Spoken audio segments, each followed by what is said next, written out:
Проблемы, озвученные на Народном Курултае, не будут оставлены без внимания. Контроль за исполнением всех поручений возложен на секретариат Народного Курултая. Он создан по решению Кабинета министров. Постановление о его создании вступит в силу по истечении 10 дней с момента официального опубликования. Секретариат Народного Курултая проведет анализ всех предложений, высказанных на Курултае и направленных в различные министерства. Все предложения будут систематизированы по соответствующим направлениям, и секретариат будет отслеживать процесс их решения. Деятельность Народного секретариата Народного Курултая закреплена в 9 статье Конституционного закона. В его состав входят 7 человек, которых возглавляет председатель Национального совета Курултая. Остальных 6 назначит президент среди тех кандидатов, которых предложит Нацсовет.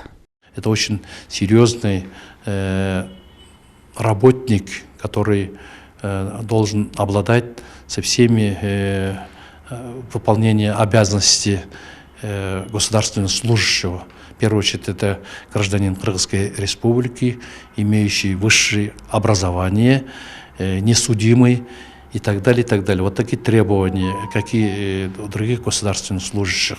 То есть это как бы политический будет должность высокого ранга.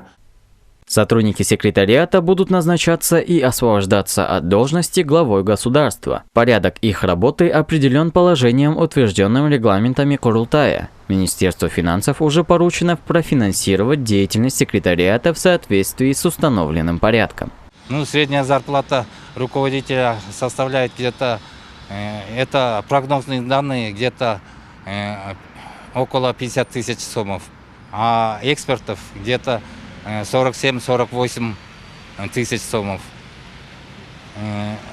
На следующий год в проекте мы предусмотрели секретариату где-то 9 миллионов 600 тысяч, из них где-то около 6 миллионов фонд оплаты труда секретариата, работников 7 штатных единиц, а остальные 3 миллиона где-то на текущую деятельность секретариата.